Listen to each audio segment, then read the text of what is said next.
Здравейте! Сега ще ви покажа част от батериите, нали, свалени са от пакети, някои си направо.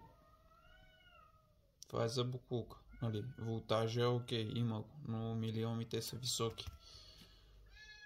Това е свалено от предишен пакет.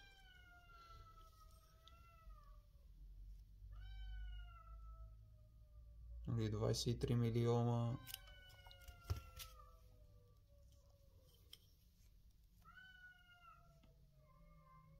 Ето.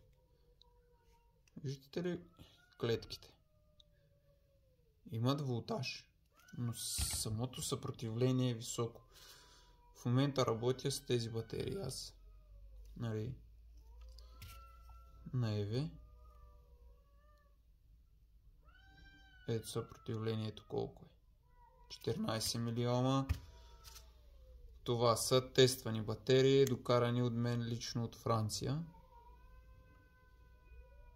25RM.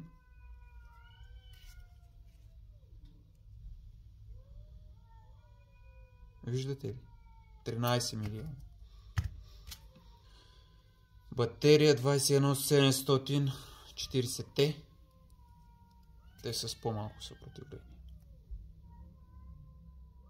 8 милиона, 9, нали? Затова тези заминават за боклука, не стават за нищо.